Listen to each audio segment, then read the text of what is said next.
Hello, and welcome to the DFS Army YouTube channel. I'm Razzle11, and you can find me on X at Razzle11Grinds. Here to take a look at the pitching for today, the 22nd of June. It is Monday. We do have a 9-game main slate ahead of us this evening. I believe we should end up being okay weather-wise. A little concerned on the East Coast, I believe, but overall I think we should be all right. A reminder that this is a first look at the pitching options on the slate, and I will be looking at DraftKings as that is where a majority of my action is. If you do play in FanDuel, cut my pool in half or so. Pricing isn't quite as tight. You don't have to be as creative. It allows you to get stacks you want with an upper tier-ish pitcher. Now, with all that said and done, let's just jump into the first game of the night. Houston-Toronto. Pretty elite pitching matchup.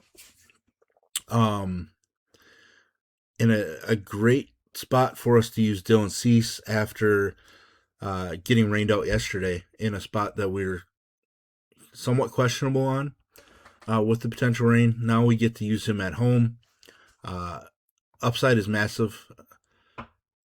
K numbers are just there. Obviously can have some walk issues. Can have some random home runs allowed issues as well. But he has been at his best when pitching in Toronto this season. Basically 13.5, a little more than 13.5 Ks per 9 inning. Probably closer to 14. It's a pretty ridiculous number for a starting pitcher. That's really like elite closer number from a K per 9 standpoint when pitching at home. He's right around 13.2 or so on the road. So he does increase it when he's at home. His walks plummet, home runs allowed go down. Just far better when pitching at home. Shockingly, he has just one win in 7 home starts. If he'd picked up a few more of those, we'd be looking a lot stronger fantasy points per game when pitching at home. So Dylan Cease, going to be one of my favorite guys to use on this slate at 10K. Being cheaper than Hunter Brown, who's making his second start back from the IL, is very interesting to me. I think Hunter Brown's good enough that we can use him against Toronto. I'd just much rather pay $800 less for Dylan Cease. His first start back saw him throw 92 pitches, which is pretty solid, 5 2/3. 7 strikeouts were pretty good. His walks kind of continued, so that's obviously a worry, especially a team like Toronto doesn't strike out a whole lot. He's somebody that I do want to mix in because I think he is good enough to approach 30 fantasy points if things kind of fall our way tonight. Cubs, Mets, I do believe there's obviously the potential of some rain. Shota, I'm not sure what to do with Shota here. I think he's probably a decent play. The Mets don't strike out a whole lot, but they also don't have a potent offense. So I'm thinking that Shota might be actually in play on the slate, and it's pretty rare that I play Shota. 2 starts ago in Coors was pretty strong. Could definitely do it again. Was rained out yesterday, but I think there's upside, but he's kind of borderline for me. The other side, Kodai Senga, has looked worse as the season gone on. He's given up 7 home runs in his last 4 starts. Obviously, 3 of those came back in April. Spent nearly, a month and a half on the IL. Came back through 82 pitches, so lengthened out decently. Walks are an issue. I don't think I'm going to be using him against the Cubs. Somebody that, I believe has ability, he just can't seem to find it at the major league level. Brewers, Reds, Woodruff coming off the IL. I think there's enough upside for Woodruff, but let's be honest, he hasn't looked the sharpest this season. K's velocity, they're an issue. Second to last start before going on the IL, just 71 pitches. He's kind of all over the place in pitch count. I have to believe that they're going to treat him really cautiously based on the amount of injuries he's already had this season. It's been nearly 2 months since he pitched in the major league level. He only made 2 rehab starts. I did get to 82 pitches by the looks of it, so he might be decent to be able to throw in, in the 80s. I did read something that he did, get to 92 miles per hour in his rehab, so maybe he's fine. This is one I'm going to have to debate on and try to read up on Milwaukee's plans even more as the day progresses. There is upside in the matchup, but this ballpark is terrible, and the Cincinnati lineup is potent. So if he's a little bit rusty coming back to the majors, it's probably a bad spot. And again, that K upside just hasn't been there this season, so that's a worry.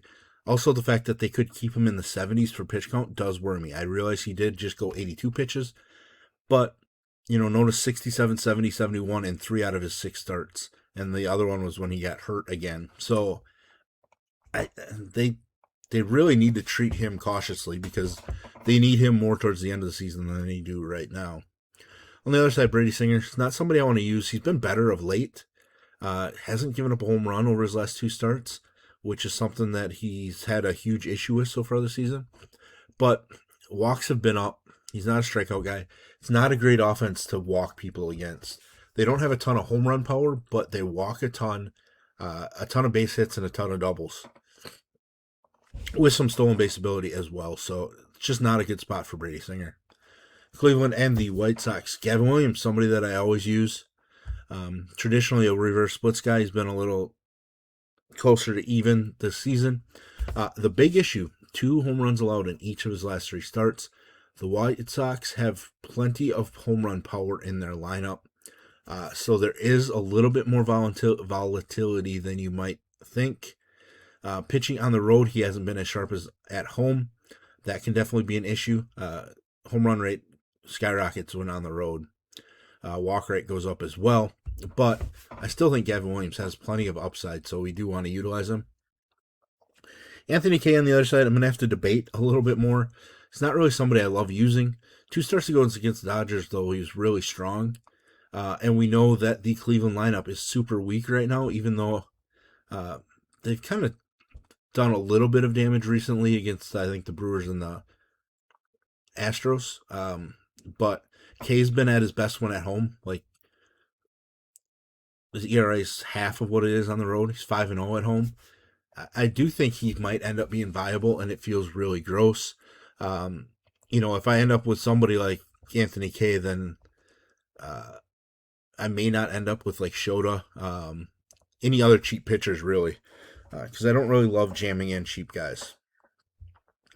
Next game, Dodgers and the Twins. Zebby Matthews. Love his arm that at least he's shown in the minors. Hasn't really showcased it a ton in the majors.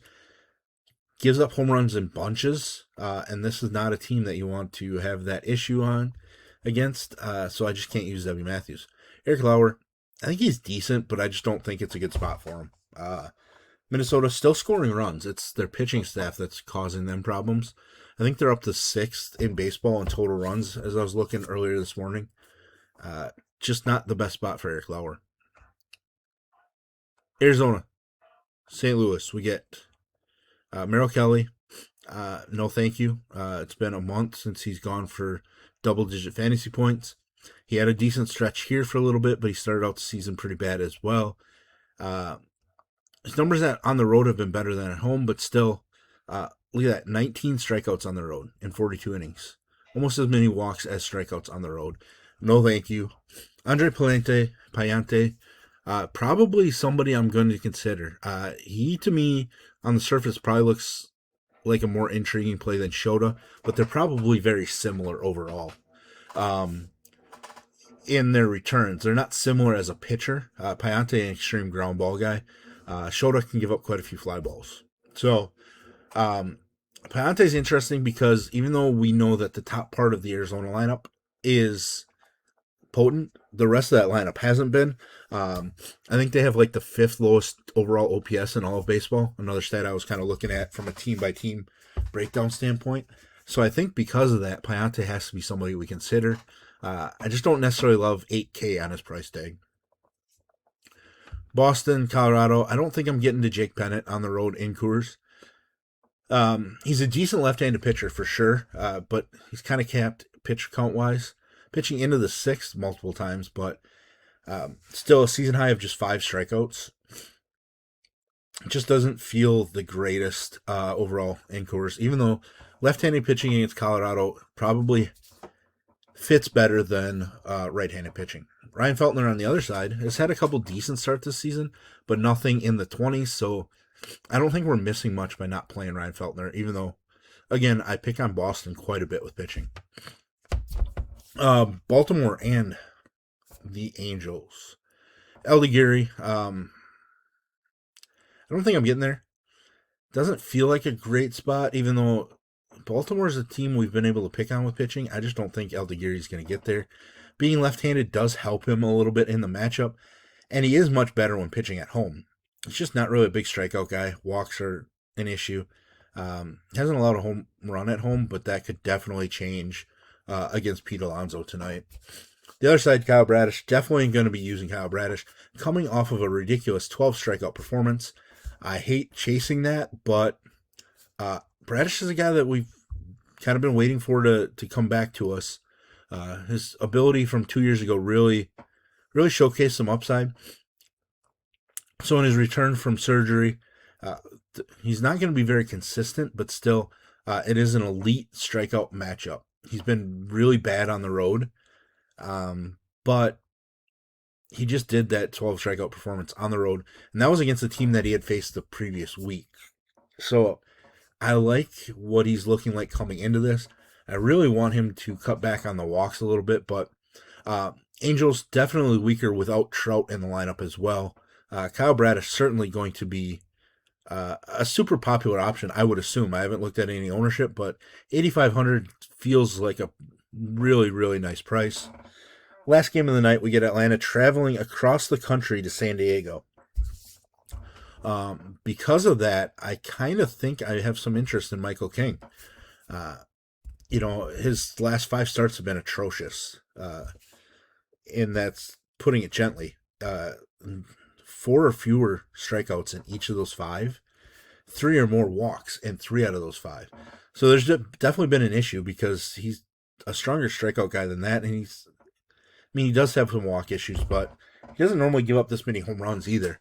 Now, with Atlanta traveling from east to west after playing home series, through Sunday, I think it's not a bad spot for Michael King to be sneaky, and he's been best at home. So his overall season numbers are still pretty solid, even despite those last 5 starts.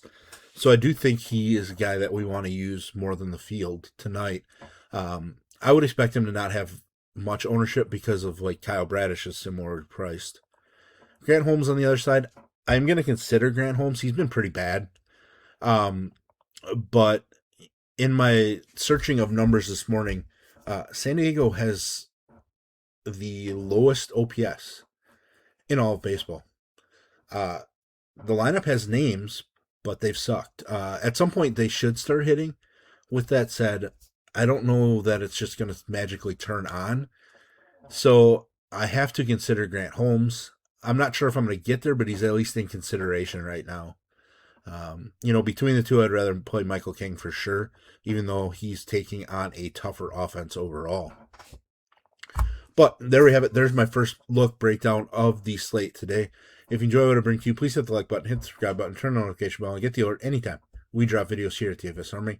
If you want to join us, get access to our coaches, tools, sheets, Discord, etc., I will drop a link in the description below. You can use either promo code RAZ, that's R-A-Z, for 10% off, or Best Ball 2026 for 20% off. The Best Ball 2026 works on any NFL or VIP Core 4 membership which includes baseball. If you want to join us for just baseball only, use that promo code RAZ for 10% off. There will be a link to our merch store down below. You can check out my design, some of the other stuff we have going on. Hit the comments. Let me know where you're looking tonight. Are you spending up on Cease? Are you trying to go cheaper at pitcher? What are you going to do with Grant Holmes against the weakest offense in baseball? That's one of the biggest questions I think I have at this point. But as always, best of luck, everybody.